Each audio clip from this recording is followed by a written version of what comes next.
Lo que yo considero que es un bartender es una persona que tiene dos funciones muy especiales. Conocimiento de los alcoholes, de los productos, lectura de lo que quiere el cliente. Que eso parece fácil y parece sencillo, pero es muy difícil.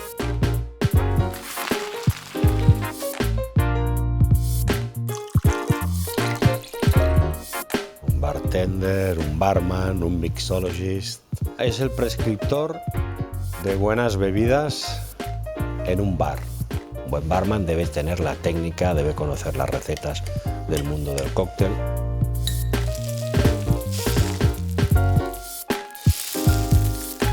Un barman tiene que ser 360 grados. Un barman tiene que ser una persona, obviamente, que conozca recetas, que tenga conocimiento sobre coctelería clásica, que tenga conocimiento sobre los destilados que usa, pero también que tenga conocimiento sobre de cómo tratar a la gente, o sea, de cómo ser un host o ser un anfitrión.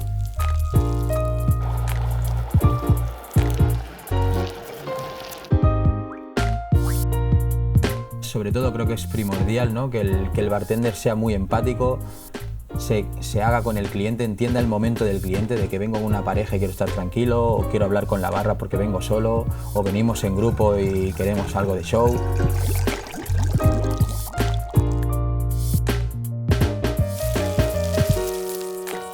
Yo creo que lo primero que tiene que tener un bartender es entender que es un anfitrión. O sea, tú lo que haces es recibir gente en tu casa, y lo que tienes que hacer es que disfruten una experiencia, que beban un cóctel.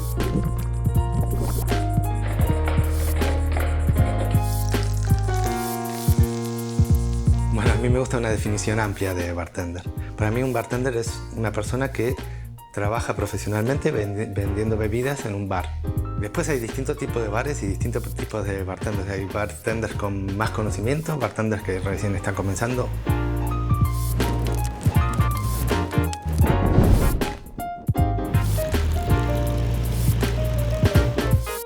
Yo me suelo guiar por la definición más etimológica de la palabra, y bartender al fin y al cabo es una persona que sirve en la barra.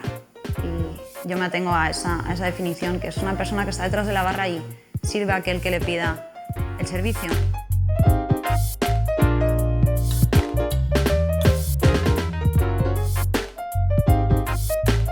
Elaborar el cóctel para mí también es casi una religión, me lo tomo con muchísimo cariño y es mi trabajo, o sea, quiero decir que he tenido la gran suerte de que he encontrado mi trabajo.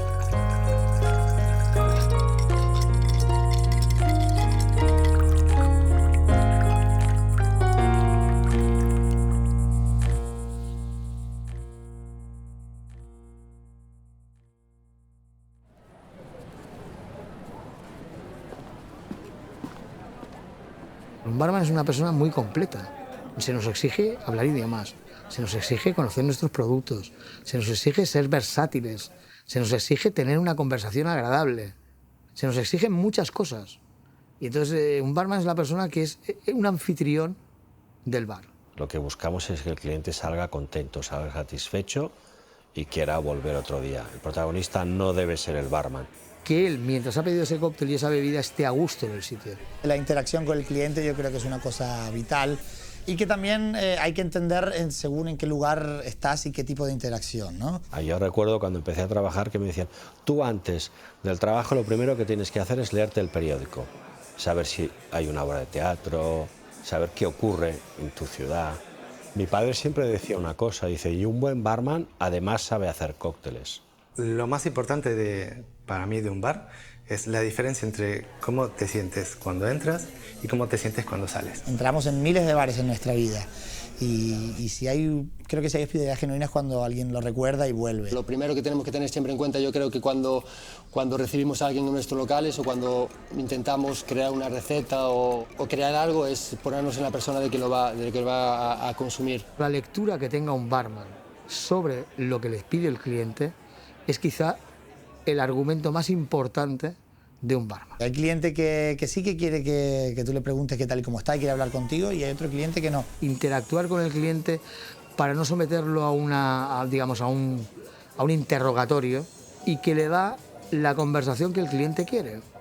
Eso, así dicho, es muy fácil, pero es muy difícil de utilizar. Lo maravilloso es cuando te viene un cliente, ¿no? y con solo una o dos preguntas ya sabes realmente lo que te voy a encajar. Nos gusta entablar esa conversación con el cliente, saber sus gustos y a partir de ahí, pues bueno, realizarle ese cóctel, esa copa personalizada, ese arte efímero que decimos, ¿no? Sacarle información para darle un poco más arriba de lo que ha venido a buscar, si puedo. Y para todos los barman, en general, te dediques al concepto de coctelería que te dediques, es importante el leerlo y el darle al cliente lo que él quiere. Porque al final, el que habla de ti o del local es el cliente. Nosotros somos súper afortunados de preparar lo que ofrecemos al cliente y ver sus reacciones instantáneamente. Creo que es una de las mejores recompensas de nuestro trabajo. La cara del cliente cuando prueba el primer trago y me mira. Creo que este momento es como el resultado junto de que has hecho bien tu trabajo y de que el cliente está satisfecho.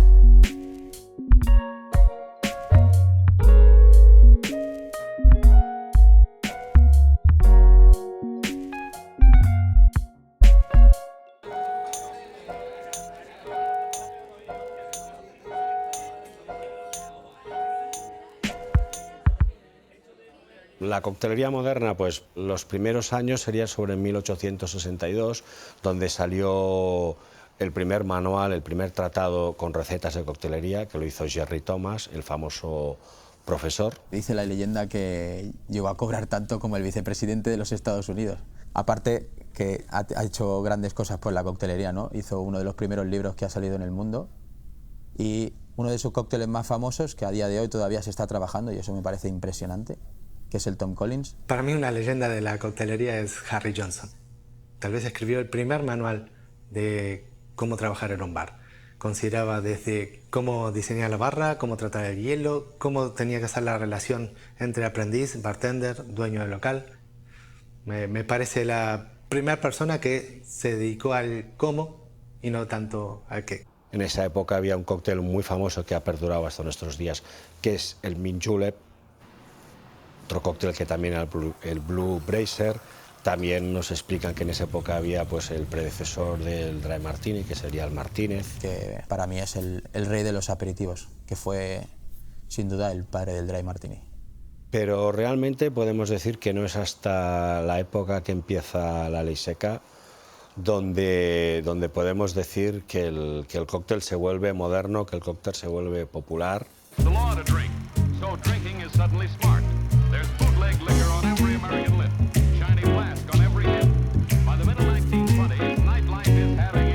La ley seca ocurre en un momento en Estados Unidos donde técnicamente fueron las feministas las que involucraron a los gobiernos de derechas para que se prohibiera el alcohol a sus maridos. Gracias a eso las grandes mafias, los italianos y todos estos, se consagraron como empresas clandestinas de distribución y producción de alcohol. Estaba controlado por la mafia, Al Capone era el principal proveedor de alcohol de los speakeasy, que eran los lugares clandestinos donde se bebía. Y se inventaron un tipo de local que en apariencia no era un sitio donde se pudieran expender bebidas alcohólicas, pero que posteriormente, vía puerta, vía cabina, vía tocinería, peluquería, que luego por otra puerta entrabas a un tipo de bar donde se servían botellas, se consiguió eso. Esos eran los grandes speakeasies.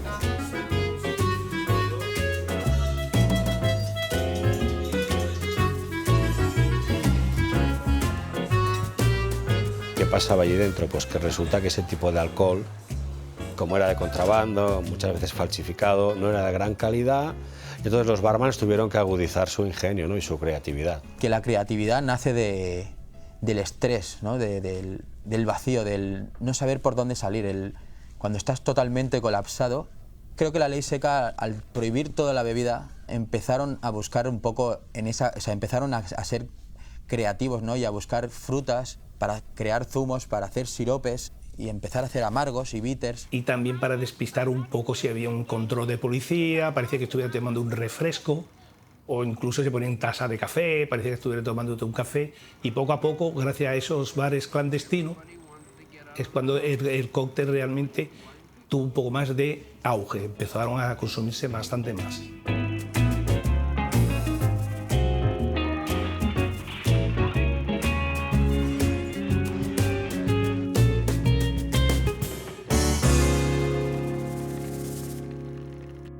Yo empecé en este mundo de la coctelería un poco por casualidad. Lo de la escuela no se me daba muy bien y entonces, bueno, no terminé el instituto.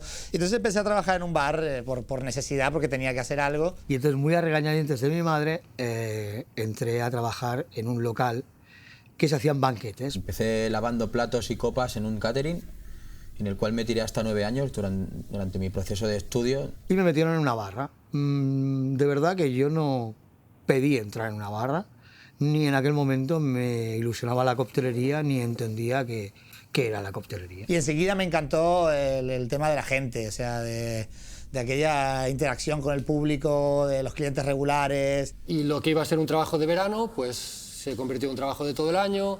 Ya me ascendieron a jefe de bar del hotel y ya es donde empecé a estudiar, empecé a buscar, a leer. De aquella había muy poca información. El cóctel que más me gustaba me lo estudiaba en casa cada noche estudiaba algo. Soy totalmente el aprendiz de Google, porque fue un poco a mi son. Y bueno, pues de ahí pues poco a poco fui aprendiendo otras cosas, hice cursos tanto en Argentina como en Londres. Me abrió una puerta a todo el mundo de la coctelería que me encantó desde el primer día. A los 5 minutos de la primera clase ya dije qué estuve haciendo toda mi vida, me replanteé toda mi vida apenas comencé el curso.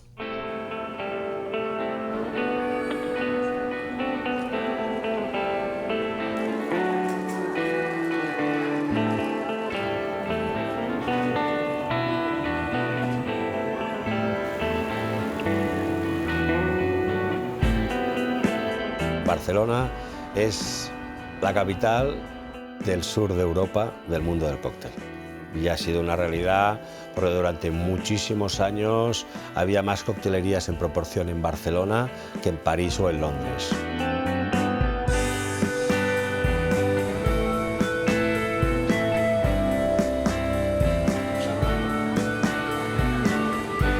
Pues desde la Marfil, el Cordon Rouge, el Derby, coctelerías como el Bijou, coctelerías como el Gimlet, del amigo Javier de las Muelas, una gran coctelería que se montó en esos años que fue el Dry Martini, que la montó el señor Pere Carbonell. Había mucha gente importante en aquel momento en la coctelería que los fui conociendo después, porque yo hasta en aquel momento no conocía a nadie de ellos. No estaba relacionado con ellos, los fui conociendo a raíz de introducirme en los concursos y en todo este tipo de cosas. Y todo eso, la verdad es que se lo debemos a la primera coctelería que se montó en España, que fue en el año 1933, que la hizo el señor Miguel Boadas. Desde el primer día que se inauguró hasta hoy, sigue teniendo la misma decoración y ellos han sido pues los punteros. El Boada se fundó en 1933, pero después de estar el señor Boada un tiempo, él vino a conocer sus raíces personales. Él nació en La Habana, no sé si era el 24 de diciembre de 1895, que curiosamente en esa calle está la bodeguita de en medio. Él tenía la pasión también de los cócteles, porque cuando trabajó allí, él trabajaba en el Florida, que era de su primo hermano. ¿Ves? En su primer momento se llamaba La Florida. Él tenía la ilusión de montar el primer local dedicado a la coctelería. Y eso es lo que tiene el Boadas, uno de los bares más antiguos dedicado al cóctel.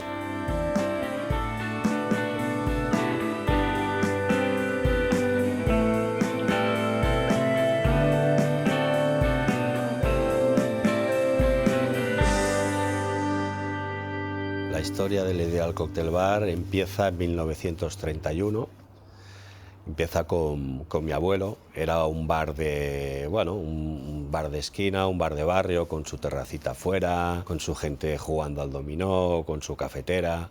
Pero ¿qué ocurre? Que era un local que tenía cerca la Facultad de Medicina, al lado estaban las oficinas de Metro Goldwyn Mayer España, y todo eso fue haciendo que el tipo de clientela que venía aquí era una clientela cosmopolita, una clientela que viajaba. Y entonces en los años 50 mi padre consiguió pues ir a trabajar al Harris Bar, al mítico Harris Bar de París. Entonces cuando regresó quiso transformar ese bar familiar en una coctelería, y a finales de los 50 pues consiguió hacerlo.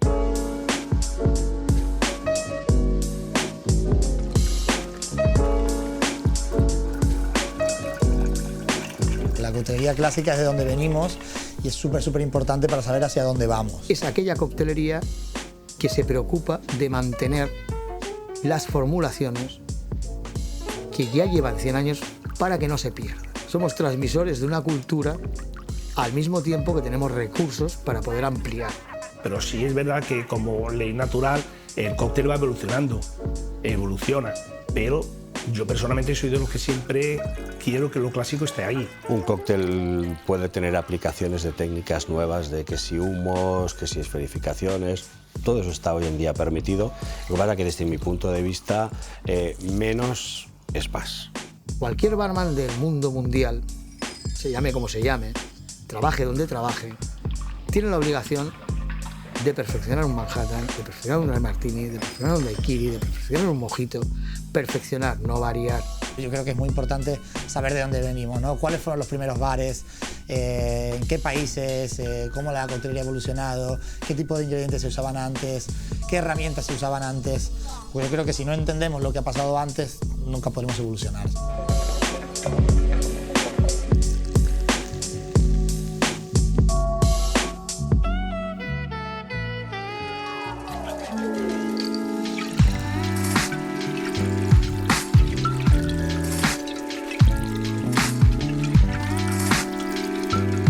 Llegó un momento de que se abrían un montón de hoteles y había gente poco preparada, poco cualificada. Había mucha gente concentrada en el qué hacer de nuevo, pero muy poca gente concentrada en el cómo hacer todas estas cosas nuevas que queríamos hacer. Entonces empezaron a salir profesores de coctelería por la necesidad de crear o de orientar a bartenders en función de la demanda del mercado de aquel momento. Porque lo que sí que hay en España, lo que veo por mis viajes, es que hay una llámala élite, punta de lanza, como sea, de bartenders en España, que está al nivel de cualquier bartender a nivel mundial. Pero después igual sí que en otros países, como puede ser Londres o como puede ser Nueva York, Estados Unidos, lo que sí que hay una base mucho más preparada. Y viviendo como vivimos del turismo, yo creo que sería importante profesionalizar mucho más el sector. Las nuevas técnicas de la coctelería en mi carrera profesional entraron cuando yo ya llevaba como 20, 25 años utilizando las técnicas antiguas. Yo, para mí, una de las personas que domina más la técnica del metal pool es Pablos, que él puede hacerte un cuarto de centilitro, medio centilitro, 1,5 centilitros y 3 centilitros reales con su técnica. Nosotros en una escuela empezamos a innovar en técnicas de servicio. Tenemos básicamente 3 técnicas que enseñamos nosotros. Una es el jigger, que es relacionar un recipiente con una medida. Tenemos el free pour, que es relacionar un ritmo con una medida, una manera de contar. Y después tenemos mecánicas, que es relacionar acciones con medidas. Se pueden utilizar 2 manos al mismo tiempo, que esto ayuda a que la producción sea más alta, que esto ayuda a que se facture más, que esto ayuda a que si hago más dinero, puedo comprar mejores productos. Si trabajo más rápido, puedo atender más gente y puedo dedicarle mucho más tiempo al cliente.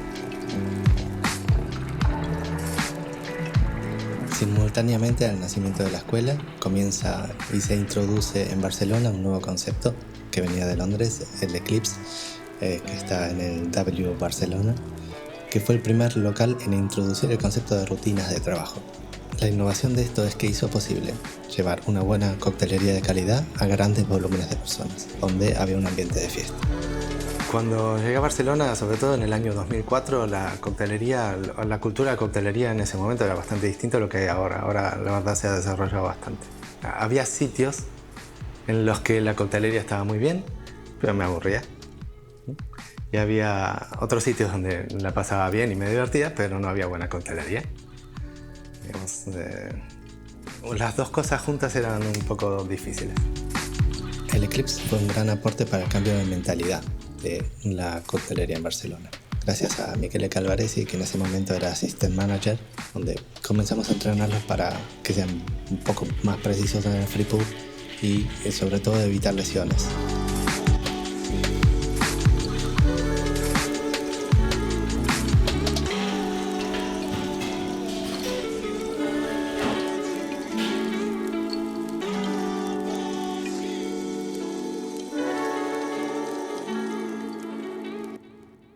Eso sería en cuanto a producción. Y en cuanto a divertir al cliente, ese tipo de combinación, ese tipo de cóctel desenfadado, ese tipo de combinación donde el bartender ya no va vestido con un traje, ya no va vestido con el smoking, ya se separa de la coctelería clásica, puede llevar un delantal, puede llevar otro tipo de recursos, puede utilizar fuego, puede utilizar ese tipo de cosas. Podríamos poner como referente, por ejemplo, los chicos de Gris Albor.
Coctelería, en una palabra me costaría, pero en un par diría que sería divertida, fresca y asequible.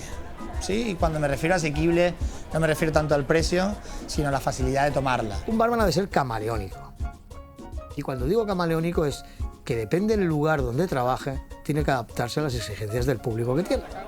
Entonces yo creo que Crepes Albor, por ejemplo, lo ha leído muy bien y ha hecho ese tipo de coctelería cachonda, divertida, donde el cliente está fijándose todo el rato en la barra y el bartender tiene que provocar que ese timing no se pierda. Un público que quiere divertirse, donde el barman, aparte de hacer cócteles, aparte de leer al cliente, aparte de todo eso, tiene una exigencia más, y es ser un showman.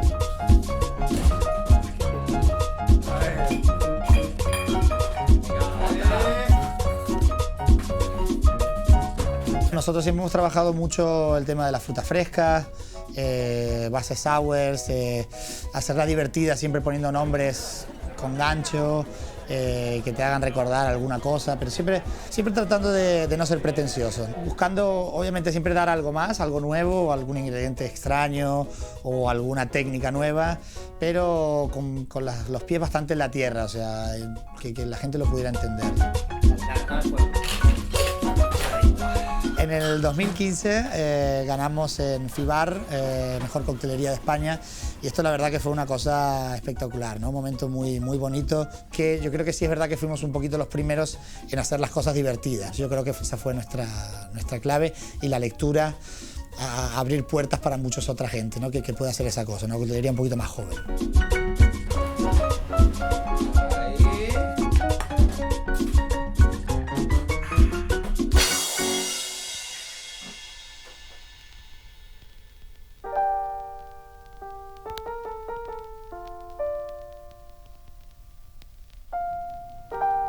A partir de aquí, a partir de todas las técnicas, de las maneras que tenga el bartender de acceder a los clientes, sea cual sea, hay un punto que se llama ¿qué es la creatividad? ¿Qué es que un bartender haga unas mezclas mixológicamente hablando mejor que otras? O cómo interpreta eso, qué es la creatividad dentro de un bartender. Creo que la coctelería sí que es algo muy creativo, pero siempre como la música, ¿no? Que hay que encontrar un equilibrio entre la creatividad, entre el riesgo, la intuición y realmente lo que es la técnica. Y creo que en lo que a esto se refiere se equivale bastante a la cocina. Creo que en la cocina también tienes que tener una técnica, tienes que tener un conocimiento, pero siempre puedes aplicar parte de tu creatividad, de tu sentimiento, ¿no? Yo creo que la creatividad, como la suerte, hay que buscarla y hay que trabajar para encontrarla. Sí, es verdad que hay veces que se te ocurren cosas cuando estás en momentos que no tienen nada que ver con la coctelería, pero para nosotros las mejores ideas que hemos tenido ha sido desarrollándolas, ¿no? Ha sido de verdad trabajando en el bar, pensando y probando una y otra vez. Yo necesito tener un concepto para poder crear un cóctel. Porque si no tengo una línea de trabajo, si no sé qué quiero hacer, es dispar, se lía la cosa, ¿no? Se parte del concepto y se pasa al contenido. Esto significa que tú desarrollas una idea, desarrollas lo que quieres expresar, desarrollas lo que quieres transmitir y a partir de ahí encuentras todos los ingredientes que se adecuen a esa idea que tú quieres transmitir. ¿En qué me baso? Evidentemente en alcoholes difíciles de mezclar. Busco la dificultad a la hora de crear. Busco el recipiente adecuado y busco el concepto de ese cóctel. Entonces, las cartas que yo he creado siempre tenían un leitmotiv. La primera carta que creé era una variación, o lo que llamamos ahora twist, sobre cócteles clásicos. En la segunda carta utilizamos otra técnica diferente, usamos un concepto mediterráneo. Usamos productos mediterráneos, utilizamos muchos vermuts, empecemos a introducir productos caseros, porque resultaba que los sabores que yo quería no los encontraba embotellados, entonces tuve que modificarlo. Y la tercera carta nos hemos inspirado en la Ruta de la Seda. ¿Hubiera conseguido cualquier cóctel de los mejores sin un trabajo de decir voy enfocado a esto? Pues quizá no. Necesitas algo que te inspire a la hora de elaborar. Y a partir de ahí vendrá el conocimiento de los productos, el resultado final que tú quieras, y luego vendrá dónde lo sirvo, dónde lo pongo, cómo lo coloco. Pero es un proceso de necesitar primero una inspiración. El momento de que le llegue el cóctel al cliente, que a lo mejor espera el vaso clásico, el darle otra cosa activa mucho el momento foto, ¿no? Yo siempre le digo a mis camareros que si conseguimos esa foto, conseguimos 2 clientes más. No, imagínate personas que han dado la vuelta al mundo, ¿no? Que han estado en los mejores estrellas Michelin de España. Yo creo que ahí es cuando estoy en el momento más difícil, ¿no? Dentro de lo que es mi trabajo. Lo que tengo que hacer es ir a buscar realmente algo también mundialmente reconocido, limitado, que sea casi imposible de conseguir. Esto es ir a buscar el lujo. La gente cuando entra en Boca Chica ve la estantería llena de botellas y normalmente viene buscando algún gin tonic, el Spanish gin tonic.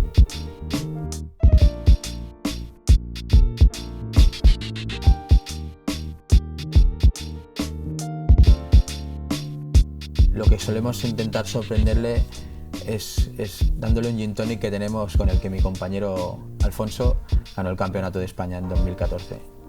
Es un gin tonic que lo que hacemos es una maceración de la ginebra con hielo seco y chai tea. Y lo que hacemos también es para darle un poquito más de show es ponerle polvo de ora. Entonces imagínate, vienen a buscar un gin tonic y de golpe le sacas una copita de catavinos con la ginebra ahumando de color dorado y todo el chai. Y cuando pasa el minutito de la infusión que ya estamos tocando, que le damos a oler, se lo pasan, nada, lo filtramos y le damos el gin tonic.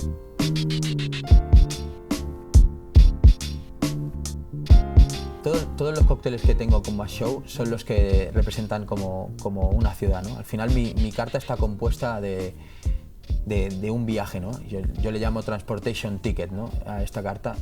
Y lo explico debajo, ¿no? Que esto no es un viaje, ¿no? Sino una nueva forma de ver las cosas.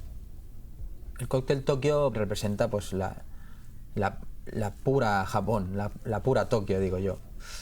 Entonces lo presentamos en una tetera clásica japonesa y claro, es es un cóctel súper cítrico, ¿no? Y está atacando pues ese picante del jengibre y a esa nota cítrica del yuzu. Es un cóctel que te deja incluso con sed, o sea, te da alcohol, te da cítrico y empieza rápidamente otra vez a salivar la boca y es que te dan ganas de volver a beber, ¿no?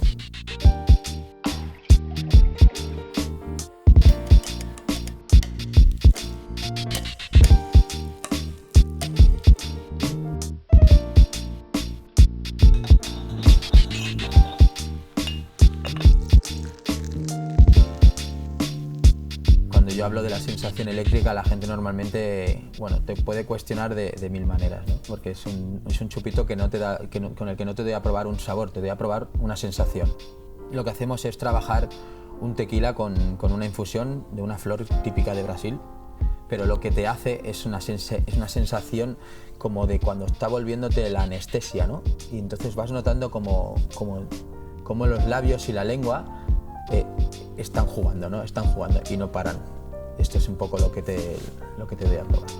El recipiente para esto estábamos utilizando una lámpara. Lo que hacemos es dejar la lámpara en el centro de mesa y cuando lo piden vamos directamente a la bombilla, desenroscamos la bombilla y el líquido está aquí dentro.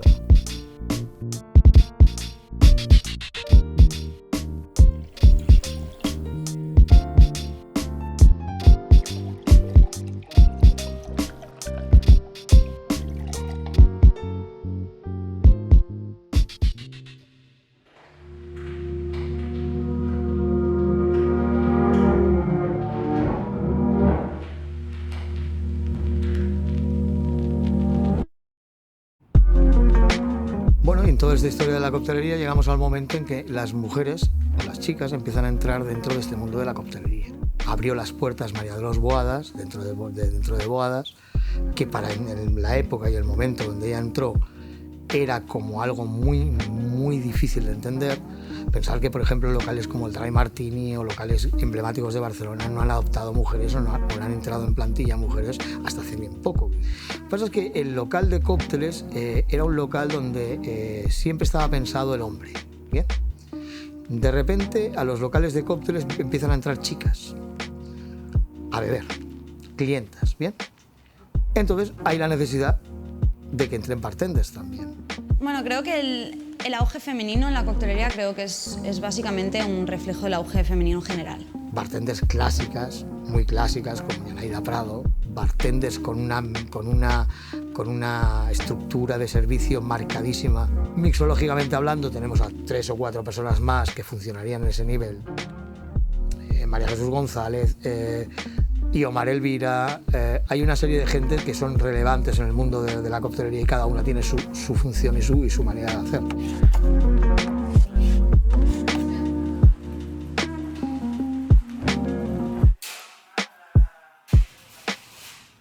Luego hay otro concepto muy actual de la coctelería de hace unos 8 o 9 años, que son todos esos concursos y campeonatos que van saliendo. Las competiciones son algo que yo hasta hace poco no conocía y creo que es algo que se mueve de manera bastante ambigua. Hay una parte que está más organizada por lo que son asociaciones y organizaciones de coctelería, tanto a nivel nacional como internacional, y luego están los concursos de marca. Hay una normativa en la que dice que no se pueden publicitar alcoholes de más de X graduación. Eso hace que las casas comerciales hagan un cambio de chip y lo quieran fomentar de otra manera. O sea, yo no puedo anunciar mi producto, pero sí puedo anunciar un concurso de coctelería. Las competiciones siempre acaban terminando en que nadie es contrario a nadie, sino que todos somos compañeros. Es algo realmente fantástico para experimentar.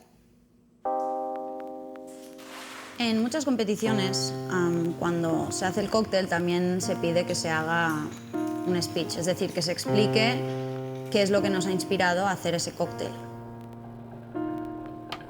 We are so lucky to wake up every morning and have the chance to fulfill our dreams. So lucky to have all those things we have.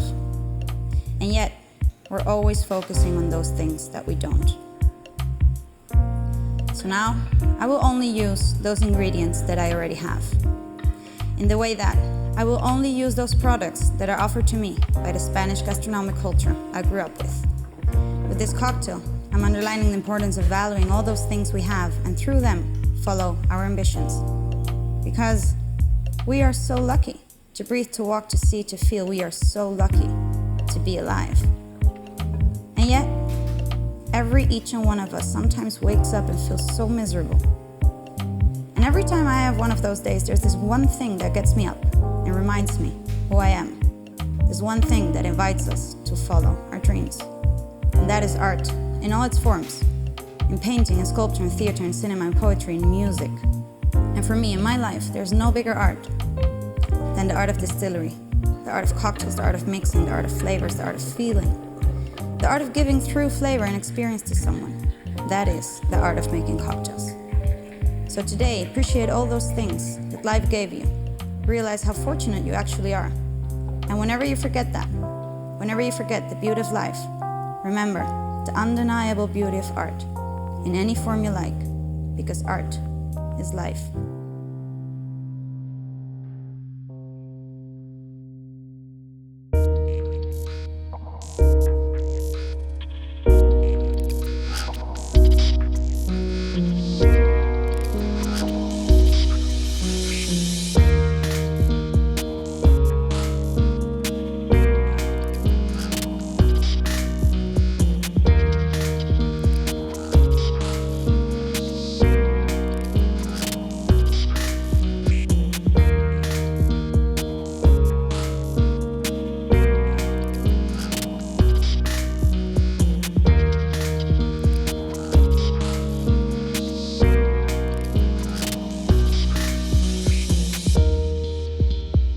¿Qué es la coctelería evolutiva? ¿Cuánto va a durar?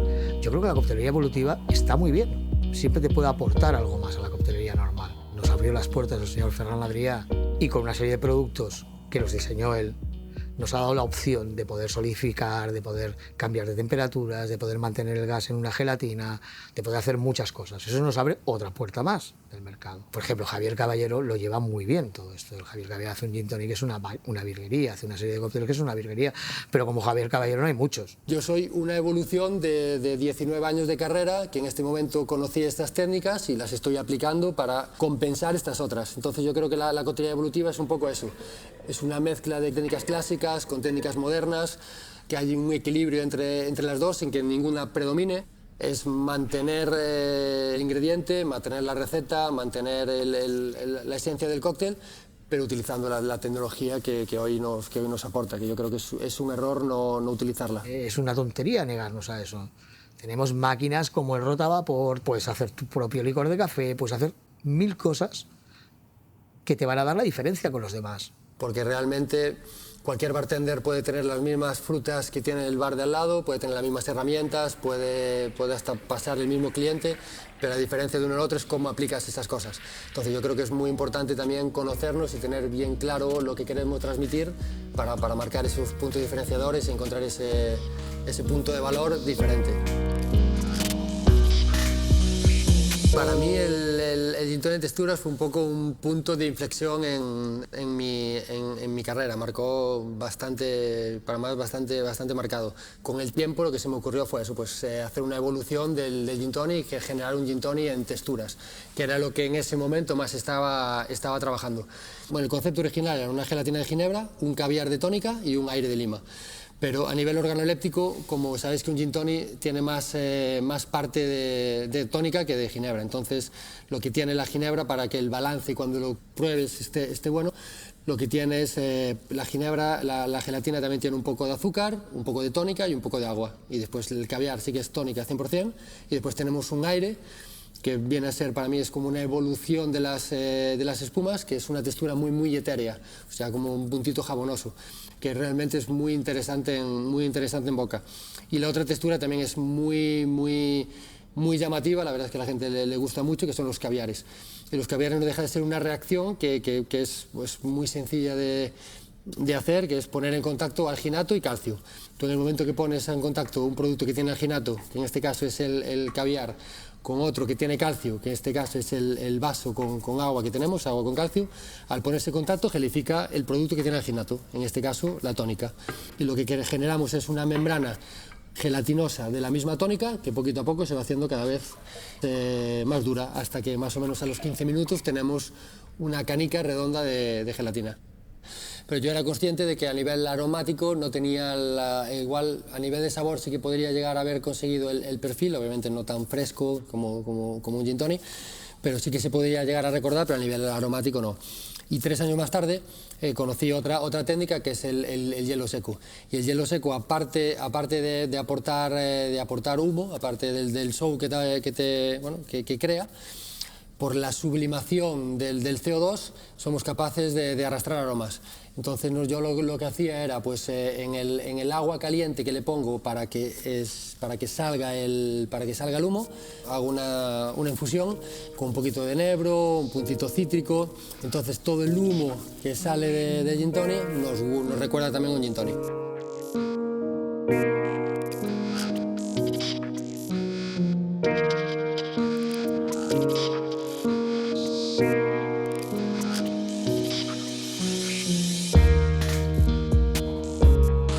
Creo que es muy importante eso, seguir evolucionando y seguir creciendo. Cuanto más cosas conoces, pues más cosas eres capaz de aplicar a tus cócteles. Porque también a mí algo que me gusta mucho utilizar es jugar con cafeteras para hacer extracciones de sabor que no tienen nada que ver con café. Porque realmente para mí este es el punto importante de la transversalidad. O sea, para mí realmente la creatividad está en la frontera de las disciplinas. La Aeropress realmente es una cafetera que mezcla una extracción por inmersión, porque tienes el café con el agua durante un tiempo en contacto, o sea, tendrías como una infusión del café durante unos minutos, y después lo mezcla con una técnica de presión, porque después lo que vamos a hacer es que al apretar, pues vamos a meter presión dentro del café y la extracción va a ser más potente. Realmente es muy importante entender la maquinaria, entender tus ingredientes y buscar cómo puedo utilizar yo esa herramienta para mis necesidades, no para las necesidades de un barista. Es entender las cosas. Lo que hago yo ahora es pongo abajo el agua con el azúcar y en la parte de arriba pongo el destilado con las especias. Entonces el agua sí que se calienta mucho, pero no me importa porque organolépticamente no pierde propiedades, y se encuentra con el whisky o con el destilado que tengamos arriba. Y esto lo que hace es que el agua que sube se templa con el destilado que hay abajo y tienes una extracción muy poco agresiva para el producto y que me va a aportar unos matices en los destilados pues muy interesantes. El rotavapor es una de las últimas máquinas que metí en el taller. Básicamente es un alambique, que lo que podemos hacer es bajar la presión atmosférica dentro del alambique y conseguir evaporaciones a menos temperatura. Lo que casi conseguimos es mantener las cualidades organolépticas del ingrediente pues sin que tenga un choque térmico muy marcado.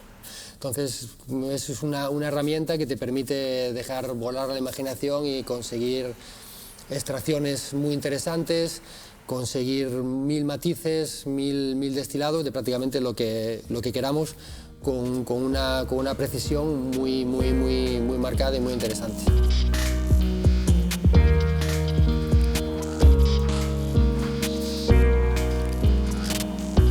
Hace poco hicimos una presentación que lo que hicieron, una marca de ginebras, lo que hicieron fue buscar a distintos perfiles de profesionales y empecé a trabajar con ellos en el desarrollo de un percolador que tuviera las características específicas que yo necesito para hacer extracciones de sabor. Entonces un poco es eso, entender la técnica de la percolación, que no deja de ser que un líquido atraviese unas especias y si arrastre todos los sabores, pues poder llevarla a donde tú quieras y un poco tecnificar muchísimo un proceso que antes pues no se podía tecnificar.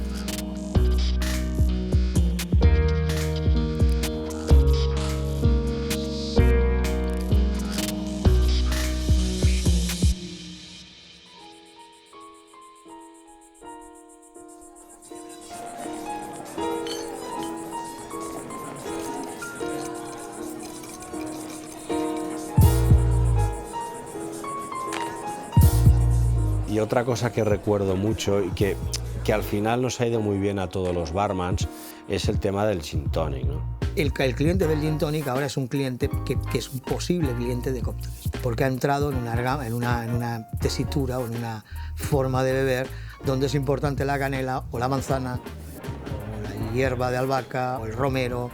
Entonces, Cuando empiezas a degustar todo eso, puedes aceptar una serie de cócteles que puedan definirse como sabores. El mérito del Gin Tonic fue haber sacado al público en general del cubata, por decirlo de alguna manera, que estaba muy enquistado, ¿no?, dentro de la cultura de España. Y claro, esto favorece mucho a que realmente España esté haciendo algo que está empezando a crear tendencias, porque no son 2 o 3 países los que están totalmente copiándonos lo que hemos inventado aquí, ¿no? Está consiguiendo una expansión. Entonces yo creo que el Gin Tonic en sí tiene para años, tiene para años aquí. Creo que la coctelería tiene todavía mucho por crecer a nivel cultura, porque estamos ampliando el conocimiento de los clientes. Con lo cual hay una tendencia a querer que te sirvan bien. Eso es muy importante, porque es una exigencia del cliente hacia el bartender. Esto va a hacer que la coctelería suba. Cuando el público te exige, el barman tiene que ponerse las pilas. Lo que sí que considero es que los profesionales estamos yendo más rápido que el sector. También estamos respetando más al trabajador de hostelería. La imagen del bartender se crea mucho desde lo que el cliente ve y desde Tom Cruise haciendo un montón de malabares, y es una parte muy bonita de la profesión, pero hay mucho más allá. Yo creo que los barmans que se dedican a esto no es una profesión, sino un hobby, es una dedicación. Tienes que sentirlo, porque si no, lo que tienes en contra con lo que tienes a favor, siempre va a pesar más lo que tienes en contra. Entonces tienes que realmente sentir pasión por esto, por lo que haces, porque si no, tarde o temprano lo dejarás.